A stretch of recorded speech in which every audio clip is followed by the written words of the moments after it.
Are live, and we say good evening to you and yours, and thank you so much for joining us. We welcome you from around the world and in the United States. This is the Diana Wright Show, live, online, and our special guest every Tuesday at this time, the 8 o'clock hour of the Diana Wright Show, is none other than Dr. Melanie. And of course, she has a last name, but we just like to call her Dr. Melanie. That's the way everybody refers to her, so you will be no different. And I went to her office today to do a personal delivery of the T-shirt that she bought because we appreciate her support on the program. So she's wearing her white. I don't know if you can actually see it, but no, you're just seeing her head. So she probably has to stand up and go like this, like I'm going to go like this to let you see mine.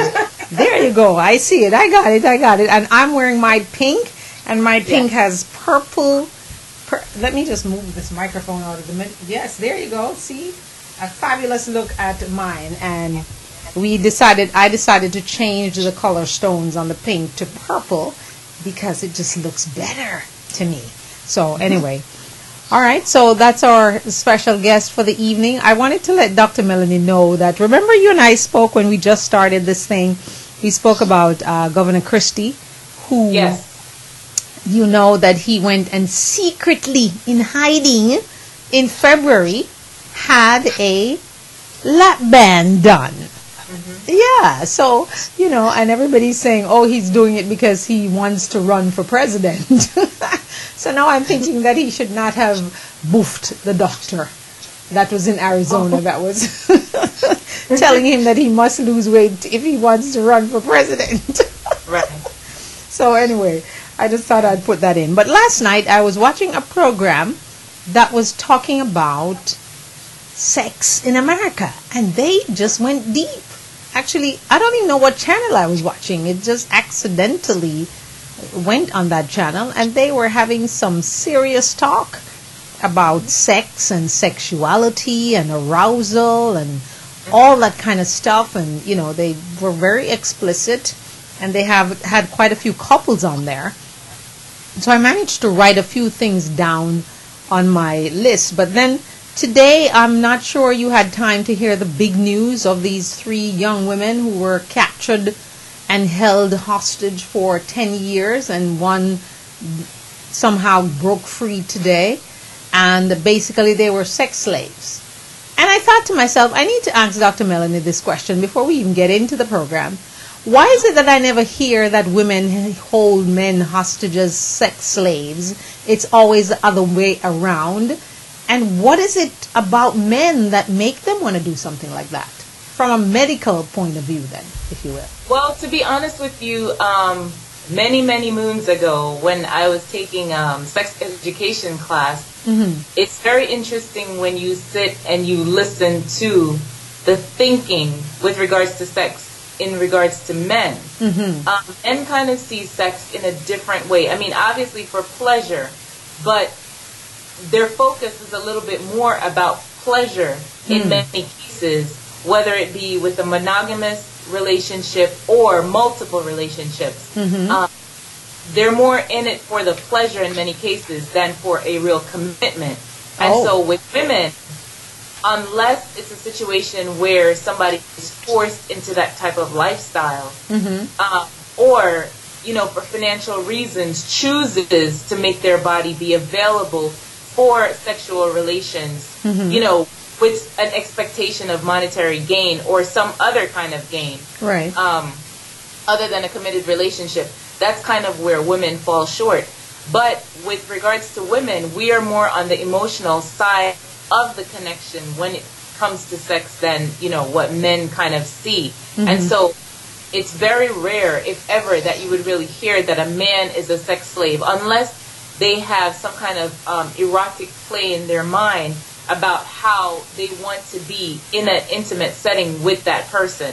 That's the time you'll really hear about something like that, But in general, you don't really hear about men being sex slaves. Wow, yes, because I'm like, okay, how many young girls are we going to hear about being kidnapped by these guys, and they have them as slaves, as sex slaves, and one of the girls actually got pregnant, and her child is 6 years old. They were held captive for 10 years. And this is a close neighborhood where the houses are quite close, and everybody's going, how come no one saw anything? Or, you know, we are told that the one with the baby, I guess when the baby was born, tapped on her window to try to get someone to notice them, and the person did call the police. The police came and knocked on the door, and no one answered, so he just left. And I thought to myself, they got another call that they could see men pulling women in the backyard on a leash like dogs, but they know that they were being kept as sex slaves, and the cops did nothing about it. You know, and I just found that to be quite incredible. But anyway, let's move right along into what we have here. The program I was watching last night, they spoke about monogamy, and they were saying that humans are not likely to be monogamous, especially men. And we kind of got that from the chimp, which is a monkey. And I thought, ooh, the monkey is not monogamous. Hello? I thought to myself, okay, we don't want to be referred to as monkeys, but we are similar to them in our sexual escapades. If you start thinking about a situation like that, number one, we are not people of evolution. So we evolve in different ways in terms of our personalities and our behaviors and things like that. But we did not arrive based on a monkey. So that's the first thing that I want to clarify out there. And I'm sure there are people who are evolutionists that will disagree, and everybody's entitled to their opinion. And number two, America is a land of free speech. So with regards to answering that question, when God created man and woman, he created a man, he created a woman. Right. He did not create for Adam 5 women and Adam to be supportive to 5 women. And so monogamy was originally how God established relationships. Right. So when you have men and women out there that say they want to have multiple partners, you have to go back into another thing you have to think about is what's called soul ties. Okay. So every single individual that you become intimate with, there's a part of that person that becomes a part of you. You know what I mean? And so that's why behaviors will be exhibited because of that relationship that you develop with that person in terms of an intimate setting. And, you know, it's hard for people, many times men, to say, I just want to be with one individual, but that's what we were created for, is for 2 people to share an intimate relationship. Think about it. If your brain is scattered, so if your body's scattered, then your brain is scattered. You know what I mean? And so you're not able to function appropriately with just one individual, because you, Tom, might be thinking about Marcia, and then after Marcia there's going to be Bev, and after Bev there's Susan, and after Susan there's Christy. You know what I mean? So when you're busy being scattered like that with your body and with your mind, then when you get to that stage where you want to be in a monogamous relationship, because it goes right back to that, in your mind there's a part of you that's going to want that special someone. And that's why for women who just give of themselves to multiple different people, when the relationship goes south or sour, they get upset. But you have to think about your self-worth and your value. So if you value feeling special from one individual only, then there's no point in saying, well, I just want to sow my royal oats in terms of men, and I just want to do whatever I want, and there's not consequences attached to that. And so that's why people come in and they have STDs, and you say, well, please tell me a little bit about your sexual history. They will say to you, I really don't remember, and I don't know how many partners, and I'm not so sure. That's what creates all these confusion, because people are not willing to keep their pants up, or in your case that you would say, keep your panties on, or whatever the case might be. Choose to be with someone in an intimate setting. Be sure of that individual. It doesn't mean you know everybody, but be sure of that one person and keep your emotions to that one person only, because it'll create less confusion for you and for that person in the long run. Okay, my special guest, Dr. Melanie, she is a general practitioner, so we can kind of throw any kind of question at her. If you have any questions that you would like to ask, we invite you to call at 561-228-1921. That's 561-228-1921. This is the Diana Wright Show live, and this is the 8 o'clock hour of the show. Dr. Melanie is our special guest, and she is part of the West Palm Beach Family Doctors, Inc. Her number to call her when she's not here, obviously, is 561-434-5678. That's 561-434-5678. Also, remember that even though April 30th has passed, this is still the show that's pushing the love and not the hate. And the I Love Me Day just passed last Tuesday. And it is going to be April 30th come 2014. It slips away real fast. As soon as we turn around, it will be Christmas. And Thanksgiving comes before that. And, you know, maybe sometime in October, we'll see all the stores looking like Christmas already. So it's never too early to prepare. And also, I'd like you to keep in mind October 5, the party that will be held to save lives not only in Jamaica but around the world through Save a Life Jamaica Foundation. Keep that circled on your calendar. So I want to go back here because they on the program they were talking about face-to-face eye contact versus a telephone love affair. Because it seems like a lot of women, and, you know, I see it like people on the internet who are trying to find love on the internet, that they will talk to the person on the phone, but what they were saying on the program is that you really can't get a true feel for someone unless you're eyeing them. So, you know, I wondered as a doctor, how do you present something like that to your patients? If you're saying to them, look, you know, online dating, yeah, but this is what I think is probably the more conventional way, or the way that you actually, because your eyes are basically the seat to your soul. So if I'm not seeing you and you're telling me all these sweet nothings on the phone, I'm gonna, you know, want to see you. Well, here's how I would approach that. Mm-hmm. Number one, it's like coming to the doctor. If you call me and you say, you know, on the phone, you call the office and you say, I'm not feeling well, mm-hmm. and you give all the symptoms and you say, okay, can you prescribe something?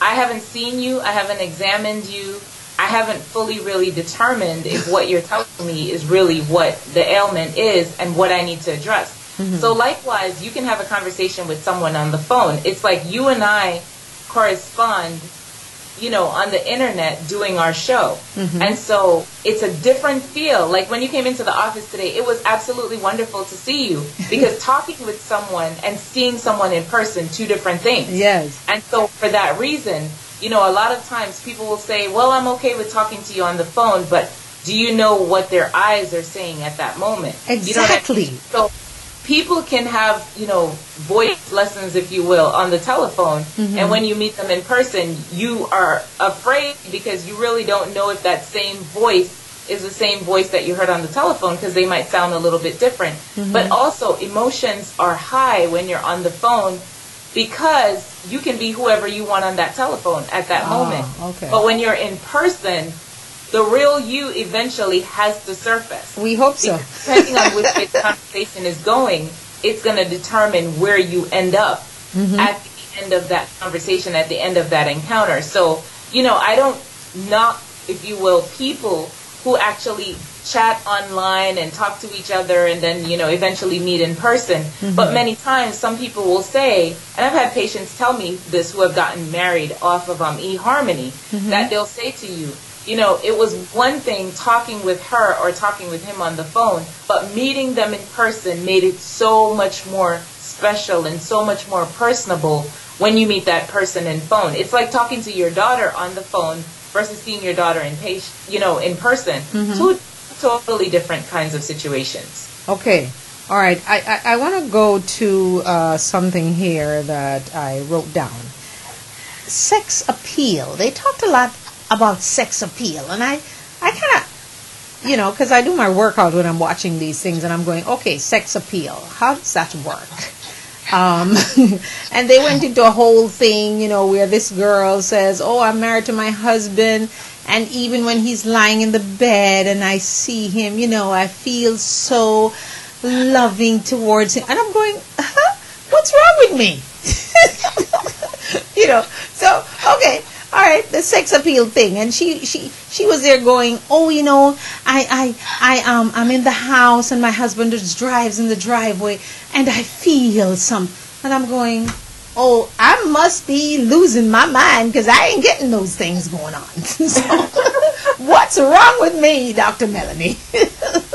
Well, you know what? To be honest with you, there's nothing absolutely wrong with you. Everybody is completely different, and there's different things that stimulate other people in different ways. Mm-hmm. So for some people, how he looks might be what stimulates that person. For some people, hearing his voice, whether on the telephone or in person, or her voice, is what stimulates that person. For some people, it's their touch that, stimulates that individual. Yeah. But whatever the attraction is, when you smell that cologne or he smells that perfume, all of a sudden it sparks interest even more than usual. And so with her, it might be just the very essence of who he is, that she's fascinated with everything about him. It could be his eyes, it could be, he just woke up in the morning and it doesn't matter what he looks like, she's just attracted to him. And for some people, it's the personality that truly is that drawing factor.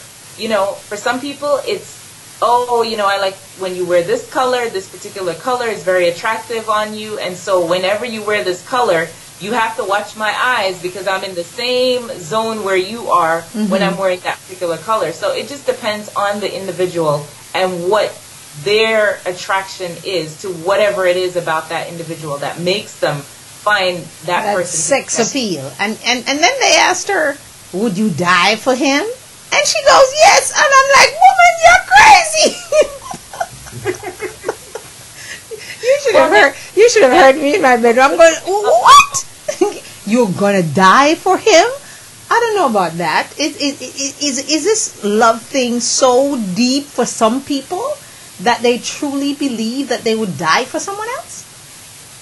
Well, here's the thing. When you go back to the Bible, the foundation of love itself, yes, the Bible talks about husbands, love your wife as Christ also loved the church, right, and gave himself for it.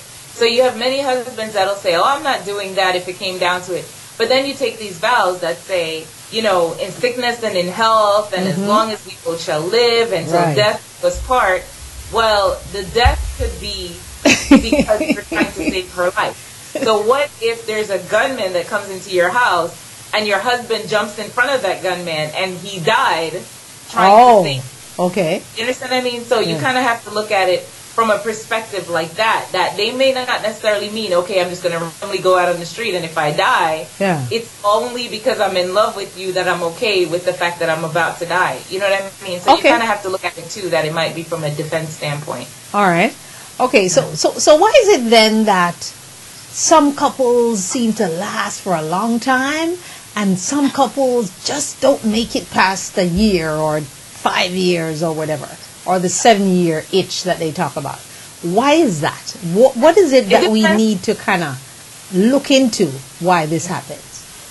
It depends on the kind of relationship that you're in. The dynamics of your relationships change. It's just like friendships and just like any other relationship. Even, if you're a member at a church, maybe somebody at the church might have done something or said something or acted a certain way, and it kind of shifts you away from that body.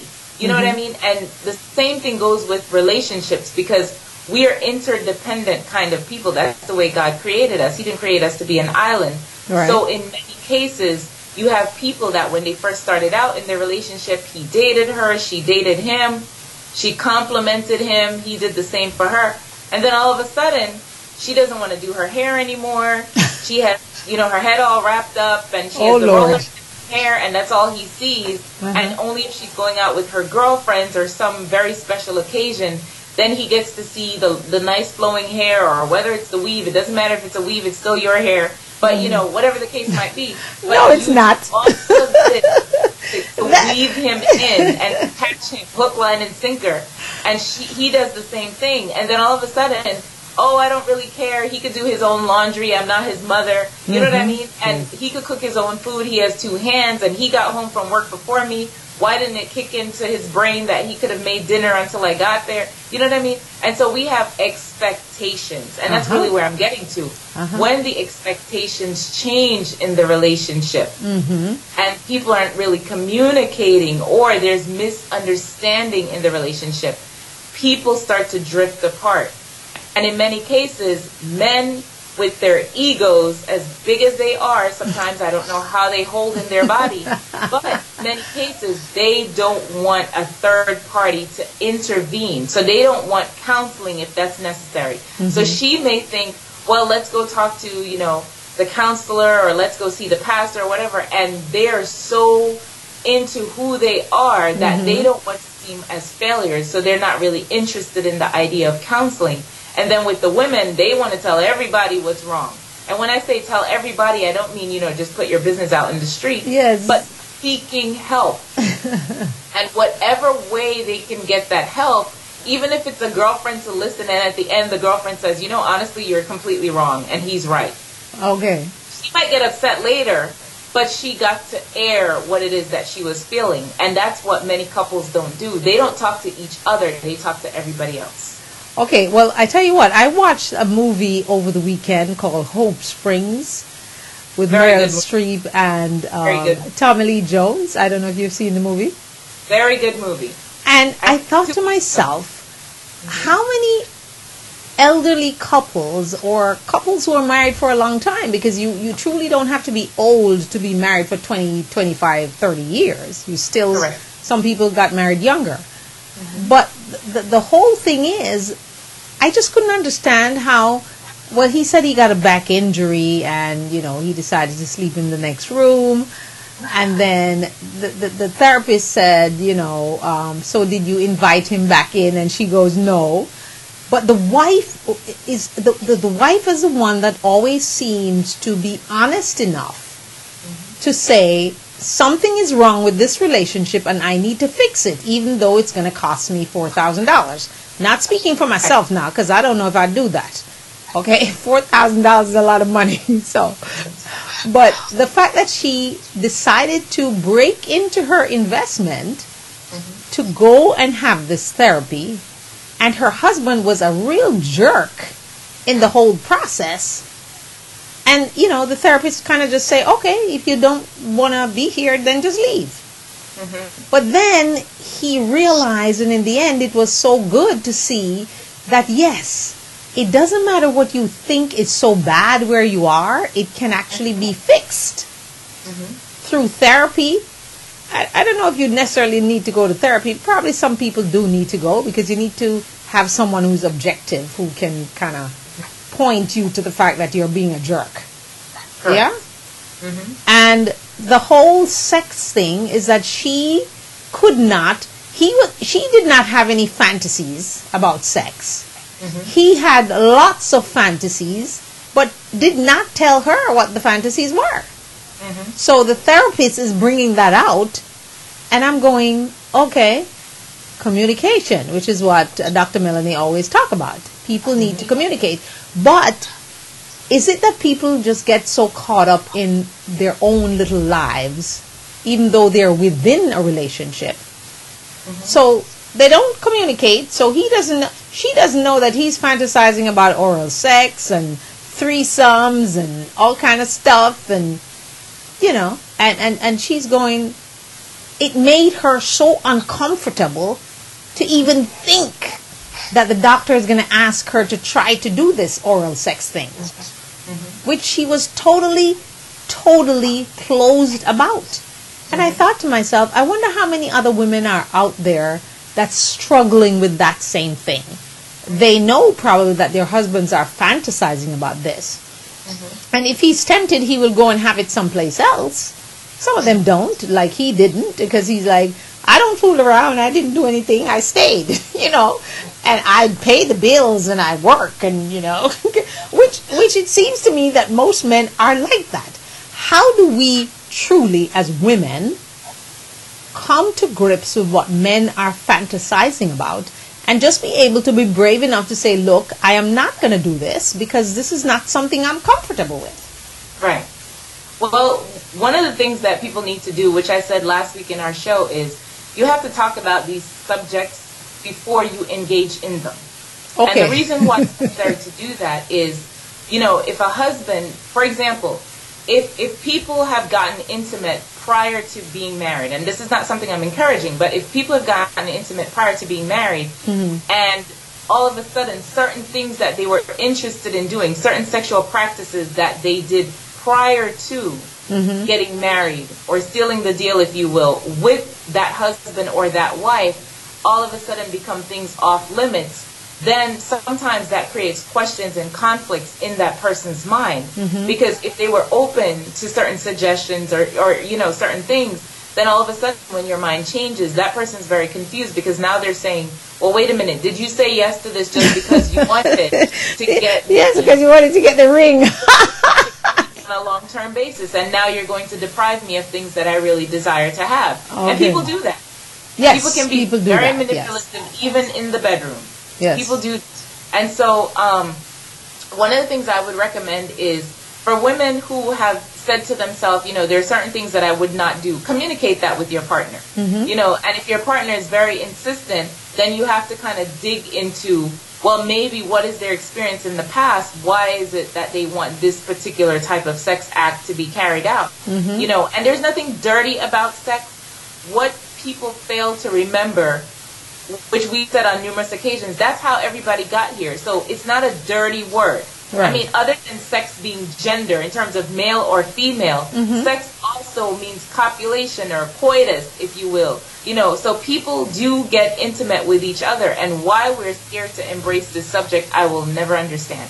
Yes, people are so scared of talking about sex, and if you talk about it, they think you're crazy or you're freaky or something. I'm not freaky, I can tell you that.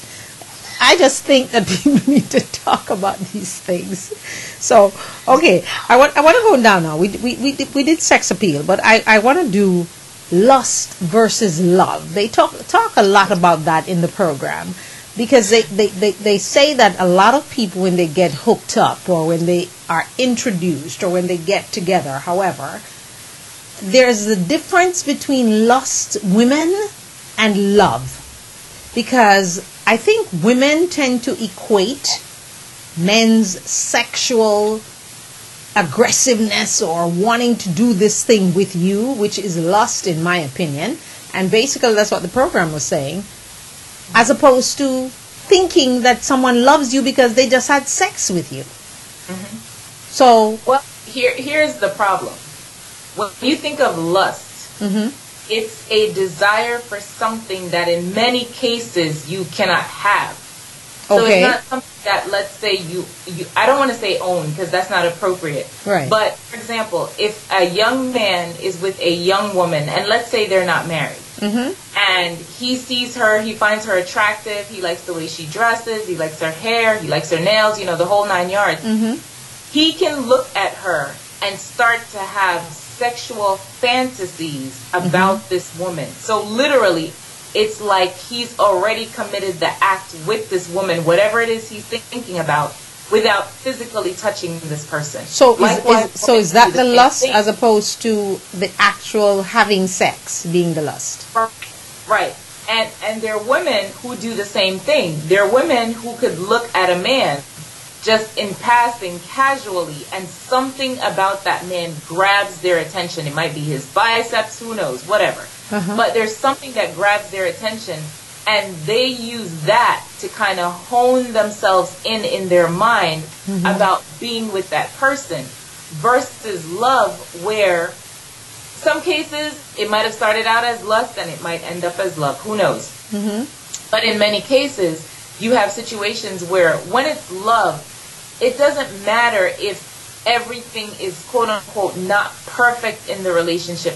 There are many things that you're willing to forgive. There are many things that you're willing to change. You know what I mean? To be able to maintain that relationship. In a lust situation, if he doesn't like the sex, for example, he's gone or she's gone. You know what I mean?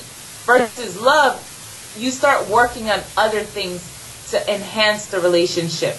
so that when you get to that intimate place or that intimate setting, it's more meaningful, and it's not just a one night stand or a hookup, or you know what I mean? Right. So it's a different kind of mindset altogether. But as we talk about that though, and if you look at, say, a series of things, where actually is sex in that number of things that actually comprise a relationship, because, or a marriage, let's say? Because a lot of people believe that when you're dating, and if you're getting in the sheets before you get the ring, then you're hooking this guy, and then when you get married, then you're going to say, well, I have a headache, I'm not in the mood, or I'm not getting enough of what I'm used to, or whatever the case is. But I do believe that relationships change from the dating phase to the marriage phase to the children phase. Absolutely. Okay? So... And your attention shifts as well. Exactly. So my question is, where does sex fall in that equation once you're hooked up? It seems to me that it's not it's not the number one thing in a relationship then. Let's just put it that way. Sex is not the number one thing, but for some people it is the primary thing. Oh. So one of the things that we have to go back to is what was it about this person that made you even want to connect with them like that in the first place? But should it be? I really did not think about that when I was looking at this individual, or he might say the same thing. Let me tell you. The first thing you see is what the person looks like. I'm not saying that every person that walks by on the street, you're thinking about being intimate with that person. I would hope not. Definitely not. There's a physical attraction. So there's some people that, some men will say, oh, I've seen a woman today and she's absolutely drop dead gorgeous. And I'm listening, and then they'll say, but then she opened her mouth. You know what I mean? And it was a complete turn off. So even though beautiful, upstairs, the elevator wasn't going up. So, I mean, it doesn't go all the way to the top. But it's very important to actually put that as a factor in the equation. It must be present, because intimacy is necessary in a marital relationship. And so intimacy, like I said before, there are many other ways you can have sex. It doesn't have to be penetration with, a penis into a vagina. That's not the only way that people can have sex. You know what I mean? There are women who I've spoken to who just their husband caressing their shoulder gives them an orgasm. I'm just telling you. So there are many, many ways that people are stimulated, and our visual and our smell are two of the big things that are very, very important to us. And because of the way we are just genetically made up, it's something that's natural to our thinking. It's something natural in our thoughts that we do think about sex, not every day, not all the time for many people, but it is something that we do think about. So why is it then that most women, because on the show and the program I was watching last night, and in general when you talk to women, why is it that most women simply are not having orgasms? And if sex is one of the primary things that we should be thinking about in a relationship, what happens when there's erectile dysfunction and the woman is no longer feeling, that drive that she had prior to? What happens then? Well, that's the reason why we go back to communication. So once you start to have those kinds of feelings, you need to communicate with your partner. The whole idea of, well, I'm just going to lay there and let him do what he wants to do, that's not communicating with your spouse. I'm so sorry to tell you, ladies. And then for the men who are secretly taking Viagra or some other or Cialis. Exactly, in order to have, a penis that's erect, to be able to pleasure their significant other, it is important to communicate to your wife or your, and say, listen, this is where I am. I know at one time, it used to be 5 times a week. Well, I'm sorry that now it's only twice a week, but these are the issues I'm facing. And in many cases, women just like men, are open to going to the doctor together to figure out how they can help each other. And identifying crisis in the bedroom at an early stage is very necessary in order to preserve the relationship. And in many cases, people are afraid. Even though they're having sex, they're afraid to talk about it.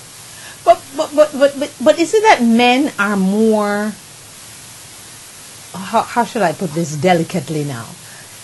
Men seem to be more concerned about the fact that they are not able to than women are. That's what I see, and when I talk to women. Well, why is that? Is that because we are less sexual then, if you will? No. Oh, I would believe that the genuine answer to that is because we are distracted by many reasons. So, what are we distracted about? It's moving for intimacy with your spouse. Then you might say, okay, I'm going to go to the mall with my girlfriend. I'm going to go get my hair done. I'm going to get my nails done. Oh, I see what you mean. Take care of the kids. You know what I mean? You find, I'm going to bake a cake. I mean, there's so many other things that you might find yourself doing rather than focusing on that. Where for him, until that area gets taken care of, I honestly will tell you what men have said to me in practice. They cannot pay attention to anything else under the sun until that area is taken care of. And in whatever shape you know, or whatever means you decide that you want to be sexually intimate to take care of that person, until that need is fulfilled, they're really not paying attention. Wow. That's incredible. So, if there is no... So why is it that you have all these couples coming on television and say, oh, we haven't had sex for a whole year, and oh, I don't know whether she's a woman or a man for 6 months, or, you know, you see that on TV all the time.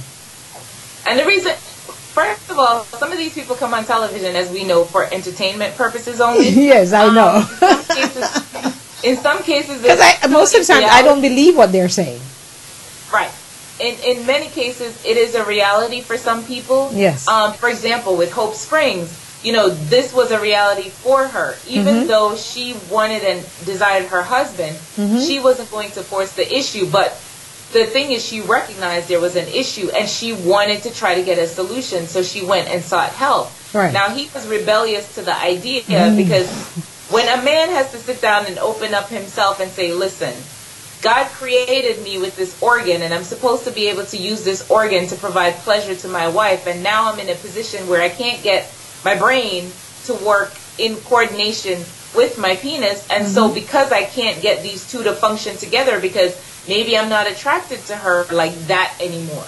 And I don't know exactly what that means, because that's not the best way to put it to your wife or girlfriend. If, you know, when you say, I'm not attracted to you like that anymore. Exactly. Well, what's that? You know what I mean? And so you start to build insecurities in that individual. And as insecurities are built, you create bridges or gaps. And the gaps that are created result in the end product, which is many cases divorce, separation, or cheating. Okay, all right. My special guest inside the Diana Wright Show, it's Tuesday, and when it's Tuesday at 8 o'clock on the Diana Wright Show Live, it's time for Dr. Melanie, and we are talking about lots of things. Actually, we never really have one topic. We kind of just float around the relationship, the sexual thing, the sex appeal. You should hear them last night on that show. This was incredible. But anyway, romantic love as opposed to just love. Because a lot of women, I find, including myself, we will complain about the fact that our relationships are lacking in the romantic department. Especially, you know, you're looking in on someone else and you're going, oh, look at what they're doing over there, you know. And especially Caribbean men, as I might just say it, women would look at white men and think, oh, he seems more romantic. He's in the supermarket buying flowers for his wife. He's planning a trip, surprise trip, and, you know, doing all kind of creative things. Is this a cultural thing, or is it just that some men just don't want to even bother to learn how to be romantic? Well, in some cases it's cultural, where, you know, based on what they've seen generations prior to, then they kind of adopt the same kind of behavior. Okay. But if you are a romantic individual, that's something that has to be communicated to your significant other. Whether you come out and say, listen, today I would like flowers, and I expect flowers. But sometimes you just have to be that bold. Why? Because sometimes they're not even thinking about that. Okay. You know, if the car has an oil leak, he's thinking about the oil leak. He could care less about the flowers that you want right now. Because Okay. he's thinking about something else that he finds to be a priority. Wow. But for you, that intimacy, that romanticism, that idea that I'm the most special person, I don't care if you don't buy me a Hallmark card, make me a card. You know what I mean? On a piece of paper, I love you today more than I did yesterday. I don't care if you want to make it up. You know what I mean? But do something. Do something, that shows yeah. that, you know what? Okay, all you guys out there, you need to do something. Exactly. And I'm thinking of the woman in Beverly Hills housewife, Yolanda. She said when she met Greg Foster, she just told him, all you have to do for me is write me love letters every day. And he said, well, he's complying and he's doing that. And I thought, wow, writing a love letter every day, that's kind of tedious, don't you think? And the thing about it is, and you'd be amazed, it's like journaling. If you are able to do that for your significant other, sometimes, to be honest with you, sometimes you don't have enough words to say when you're that person. There are many, many things that are like bubbling over in your belly and your heart that you would like to express to that person. But sometimes you don't have all the words in the right order.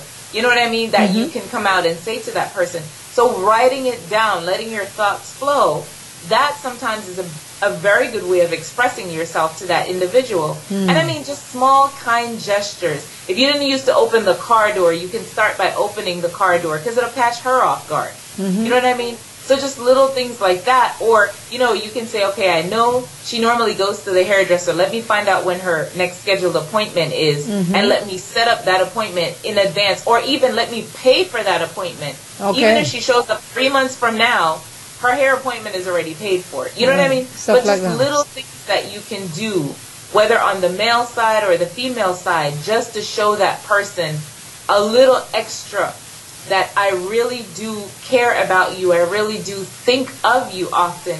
And I just want to show you how much I appreciate you, the person. Okay, but isn't it though that a lot of times women are waiting for the guys to be romantic and we go, he ain't doing anything, so I ain't doing anything either.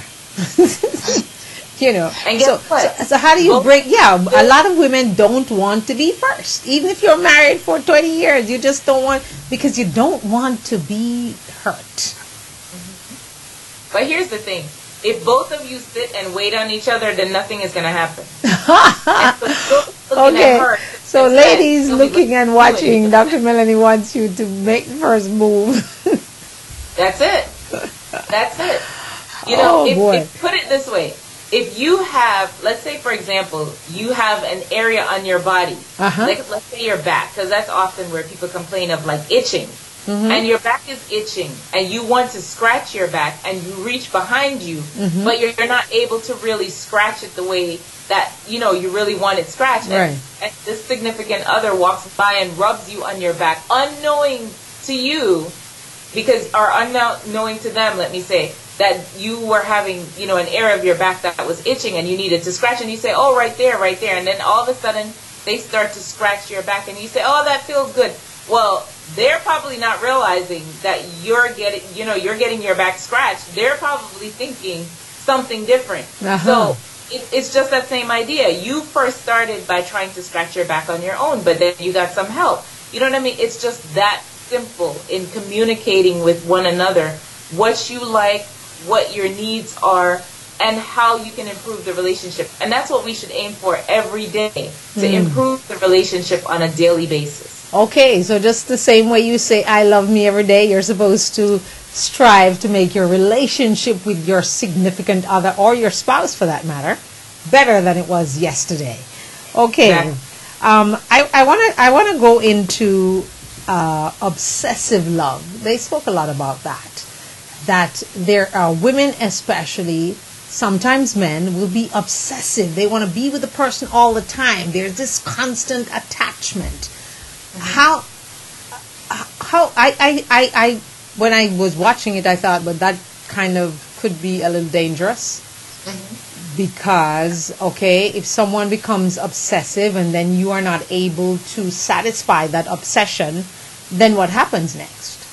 So, how do we handle obsessive relationships? Because lots of people have them. Even young people who are in high school, I'm hearing, having obsessive relationships where this boy doesn't want them to talk to anybody else, and then they're telling you what to wear, what not to wear, and oh, your clothes is too tight, and that kind of stuff. So I just wondered how you even recognize that you're in an obsessive relationship, and then how do you break that cycle?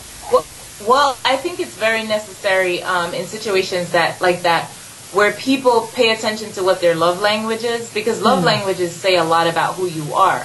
But if you're in a relationship that's very controlling, because that's how I think of it when I think of obsession. Okay. If you're in a relationship that's very controlling, like you said, it can become very dangerous because you don't know at any given point what that person's thought process is, and it may not be something stable. And so if you're in a relationship that's very controlling and you're not able to be yourself, or you're having things dictated to you, then you need to take a step back. Sometimes you have to get intervention in order to be able to excuse yourself, if you will, from that relationship. But it is not wise to ignore signs in relationships. And if you see signs where he or she is aiming to control that relationship, and you're not allowing, and they're not allowing you to express your individuality in the relationship and maintain who you are, then you should run. You know what I mean? And the reason why I say you should run, these are the kind of relationships where you hear about people getting abused, people getting killed. I mean, there are some people that really are out there that they only know how to love like that. Because maybe that's what they've seen in the past. And the other thing is, some people tell you, oh, I'm just very passionate like that.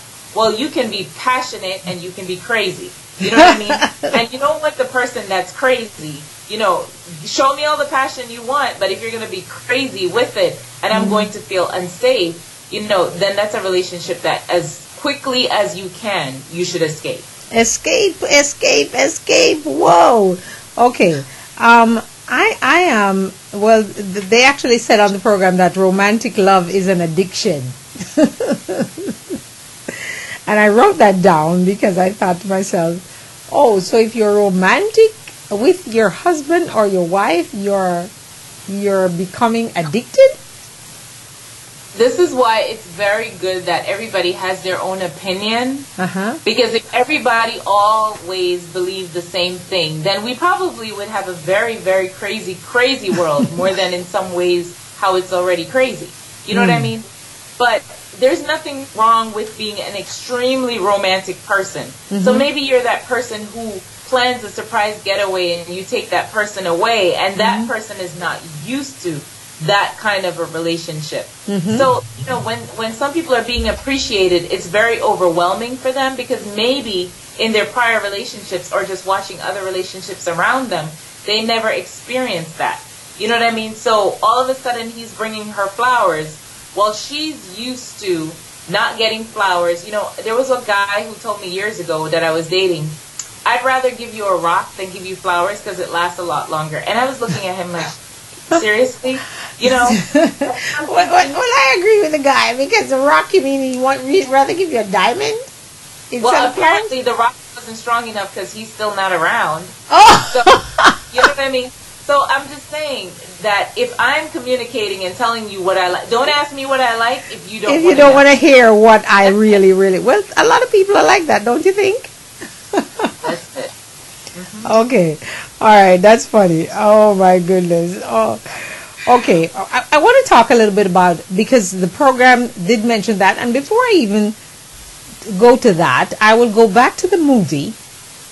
And in the movie, she's married and everybody thought they had a wonderful thing going on, people on the outside looking in. But she was lonely. So you can actually be married and be lonely and feel alone within the marriage. That, absolutely, I thought was an incredible lesson out of the movie. Absolutely. And just to expound on that a little bit, many, many times when people get in relationships, a lot of people get in relationships because they want to fill that void. So they don't like the idea of spending time with themselves. And so, they aim to get into relationships and get involved with people. And people have their own baggage. And I've said this before, I think actually in the beginning when I first started on this program. Yeah. I personally like to drop off my baggage at the airport, and I wait when I get to my destination to collect my bags. So people come in with all kinds of baggages. And so if you're not able to be open, I'm not saying spill your guts on the first date, because the other day I was definitely not. Harvey, and this woman was saying that of all the guys she's dated over the past several months, everybody kind of had the end result question of, well, can we get this sex thing over and done with? What? You know what I'm? And she was saying, I'm looking for. What do you mean over and done with? That's not quite getting that. Seriously. But there's some women and some men who we unload too much in the early years of dating or the early stages of dating. So when you get to a point of becoming a couple in marriage, many cases there's not much left to talk about. There's not much left to discover because you've kind of told him everything up front. There's some secrets, in all honesty, and every couple who are still married and have, longevity in their marriages, they'll tell you that. My parents have been married 40 years. There's some things that you just cannot share with your spouse. So your parents are married for 40 years. Have they expressed how they managed to last that long? They stayed away from each other. No, I'm teasing. They actually have a really good relationship where they talk to each other quite often. I mean, there was distance between them in the earlier years of their marriage, because my mom migrated to the United States.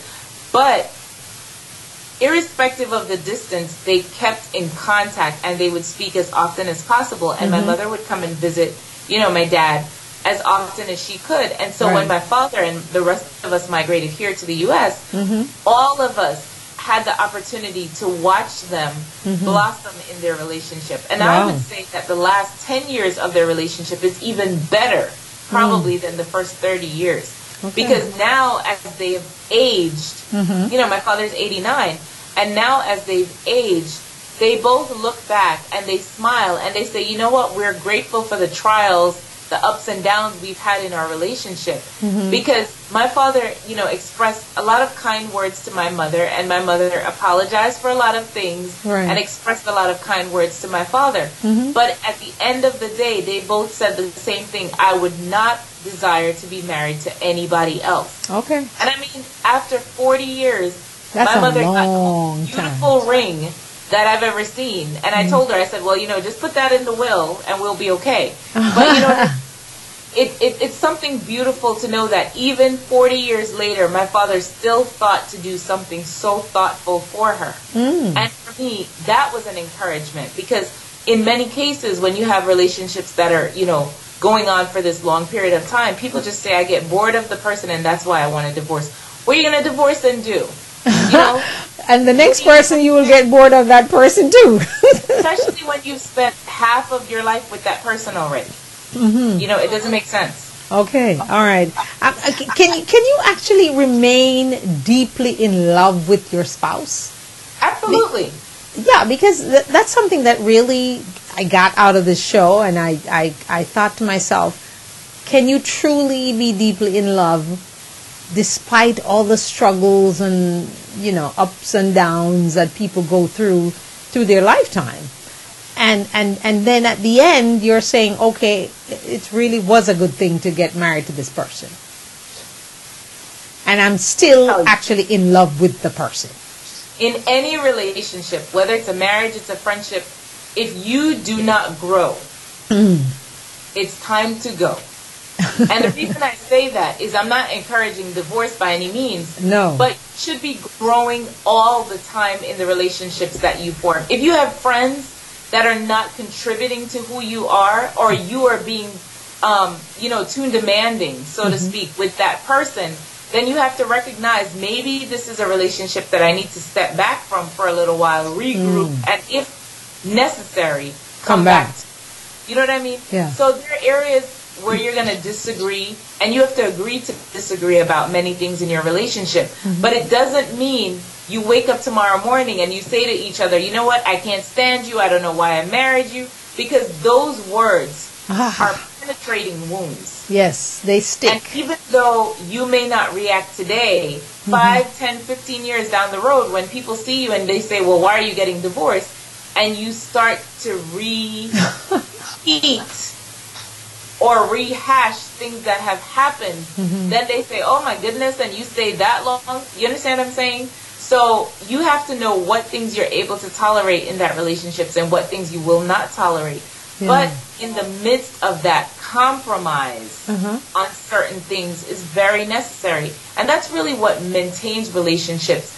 You have to learn how to love each other in your own way. Don't try to just change because somebody wants you to change. Be comfortable in who you are. When you look in the mirror, if you were 200 pounds yesterday, the mirror is not going to look at you and say, well, you're 115 today. It's just not. You know what I mean? So why we would want to lie to ourselves in our relationships and say, oh, everything is perfect, all you're doing is setting yourself up. And it doesn't make sense. Being honest and open with that person every single day is very important.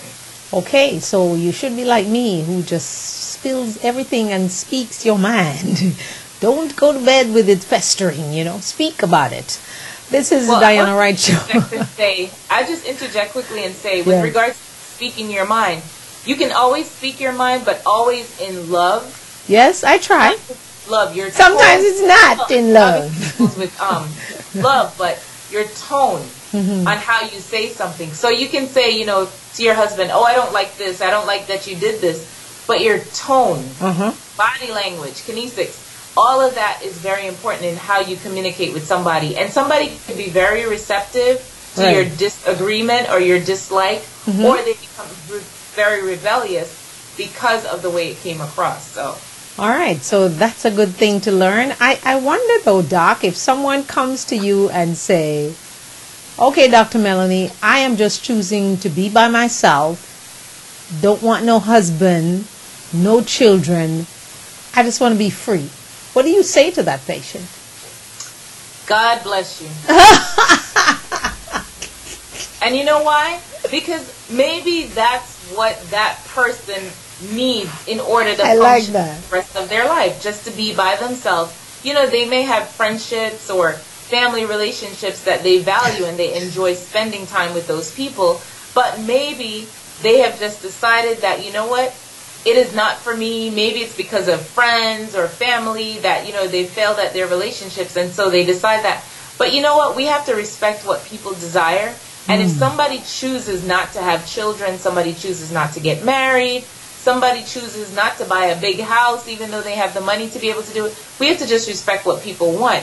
And as long as they're not hurting themselves or hurting anyone else, they're free to do whatever it is they choose. Okay, so basically, the world, generally people are always looking for love. Is that what it is? Looking for love. Some people find it, some people don't. And some people choose not to engage in the whole love thing. So, I don't know. Wow, it's quite interesting. I wanted to ask you a little bit about attachment to your partner. A lot of couples are married and even though they have their own lives, but they seem to be always attached to each other. Is that healthy or is that not so healthy? I think it's very good. I think it's very healthy that you're attached to your partner. It doesn't mean you're following them around or, they have you on a leash or you have them on a leash. But I think it's very healthy because the closer the bond is, the less distractions will come in and create turmoil in the relationship. It's very, very necessary to have that close-knit bond with your spouse. Your spouse should be your best friend. It doesn't mean you can't have girlfriends or the guys can't have guy friends. But that person should be so special to you, so set apart as far as your ability to make them a priority. That they don't have to compete with friends. They don't have to compete with a career. They don't have to compete some people have dogs and cats and everything else. They don't have to compete with the children. Right. They should feel, without asking you, that they're always a part of your priorities. Okay. All right. My special guest inside the Diana Wright Show this evening, the 8 o'clock hour, is Dr. Melanie. And Dr. Melanie can be found when she's not here talking to me. She can be found at her office, which I visited today. And it's West Palm Beach Family Doctors, Inc. And it's very easy to find. I was so surprised. I've been in that plaza so many times, but never knew that's where she was. The number to call, 561-434-5678. That's 561-434-5678. And her name is Dr. Melanie, and she's a general practitioner. Huh? Melanie Simpson. Melanie Simpson. But I know most of you are going to say, Diana says Dr. Melanie, so that's what I'm going to stick to. But it's Dr. Melanie Simpson. I know that. But everybody calls her Dr. Melanie. So even when I'm at church, when I used to go to church, everybody, that's all. I'm like, okay, who is Dr. Melanie? But does she have a last name? Yeah, so we talk a lot about various things here, sometimes medical, sometimes, but mostly try to talk about sex and relationships because people seem to have such great difficulty in just opening up about sex, talking to your children about sex, talking to your partner. Women, you should be able to say to your partner, I don't like this, I don't like that. Be yourself, be who you are, and don't pretend, because pretense never seem to last very long. Because sometimes, somewhere there, you're going to get caught. Mm-hmm. But before we go, I just want to bring up infidelity for a minute, because some women believe that if their spouse is actually cheating, then that spouse, in order to cover what they're doing on the outside, will either be very, very nice, or some spouses just will be very, very mean. So how would you, from the medical standpoint, say to someone, okay, I know that he's cheating and I'm not trusting in anything that he's trying to do for me? Are we supposed to be just not so inclined to be negative and just look at what the face value of things, even though he might just be doing what we're thinking? Well, you know what? Here's the thing. If you are at the point in your relationship where you have to be worrying about cheating or infidelity, then there's a really big problem that's now taking place in the relationship. Okay. Because you should be able to communicate about everything and anything. Like I said, there's some things that, spouses will keep from their wives and, vice versa. However, if you're at a place where you're concerned that, maybe he's not finding her to be attractive anymore, or she's not finding him as attractive, or maybe they're sitting down having group talks with friends, and the friend is saying, well, my wife and I, in terms of intimacy, we do it this many times a week, or we've tried this, or we've tried that, and now he or she starts to play that over in their mind and say to themselves, well, how come that's not happening for me? Well, you're in a different relationship altogether. You're two different people from the other people that you're comparing yourself with. And my mother always said something, which is, don't always look for the grass to be greener on the other side. Water your grass, and it'll be just as green or greener. All right. So, pay attention to signs. And like I said, if you're suspecting infidelity in your relationship, you have a serious problem that whether you have to get outside help or there has to be a confrontation that takes place before this happens, it's very important to be able to do that. And if you don't feel comfortable enough with that person to be able to say to them, I'm concerned that you may be turning away from me. Don't just go after the person and say, well, I was in the shopping mall and I saw, you with some girl on your neck, or, I saw you doing this or that, or you have to go through their text messages, or, you start having to fish like that. It's time to throw the net away, get off the boat. I mean, just totally take a break. Yes. It doesn't mean get divorced. It doesn't mean separate. But you have to take a step back and start to introspectively look at yourself and say, what need am I not fulfilling? Why this person would have this idea or want to entertain walking outside the relationship to satisfy some need. Okay. And that's when you go to your spouse and you say, is it the sexual intimacy? Is it the financial breakdown? Is it because I'm too busy with the children? Is it because I work too much? Find what it is. And if you're able to work through those different situations, then you'll actually be able to preserve your relationships. Yes, there are circumstances where, let's say, only one person is working in the home. Right. Well, somebody has to go to work. So if he's the one being the couch potato and he's not working, then he needs to be doing things around the home to help. Right. And if the reverse is true, and she's the homemaker and she's taking care of the children, then when she comes home, you try to give her a break. But you have to look for the areas where there's a disconnect and try to fix those areas. Okay, try to fix the areas and water your grass. It will get green. I like that. I like the fact that your mom said that, because I know the phrase, but I never heard that part of the phrase before.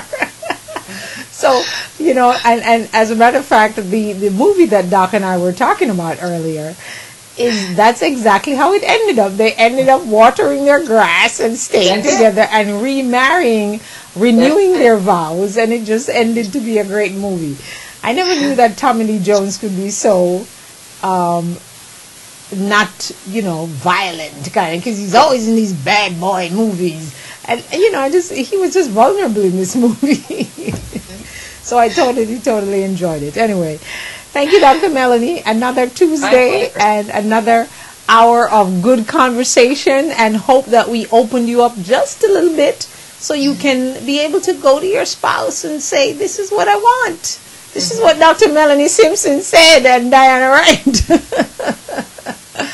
Don't blame us, because we don't want anybody trying to come kill us, right? Don't blame us. But anyway, seriously though, we hope that our conversation kind of help you to open up with your children, because, it's never too early to start talking to your children about sex, about male, female things and that kind of thing. You give them in doses where you think they can understand, So I just want to give Dr. Melanie an opportunity to tell us how to water the grass to get it green. Before she goes. I thought that's a good one. Sure. I just want to say to our listening audience, we have to remember that sex was created as a beautiful, intimate opportunity to share with somebody special. And this somebody special hopefully would be your spouse. But in the event that that is not the case, you have to remember emotional connections are very necessary. And when there's a lack in the emotional department, then the physical might happen, but there's no real fulfillment. And at the end of the day, when you're married, it's like shopping. If you go out to shop and you buy the same shoes every single time in 5 or 10 different colors, after a while, you'll get bored with that style. Why? Because a new style has now come in. And so you have to be creative in your relationship. So maybe this month you get her flowers, maybe next month you do something different, but be creative, and both of you should communicate to each other what things are exciting. Let's say you go out and your friend says to you, Diana, I have to tell you, last night so-and-so did something really wonderful for me. There's a new fragrance that came out, and I couldn't believe that he took the time to go and buy this fragrance and bring it to me, and I tried it on, and the rest is history. Just do things that are creative with each other and for each other. And it should not only be reserved to special occasions that you embrace how significant the other person is. Right. Okay. Don't wait for the special occasion now. Dr. Melanie's orders on this program tonight. And they're free. Huh? And the prescription was free. Yes, and the prescription was actually free. Can you imagine if we had to pay her for all this advice? How much it would cost us?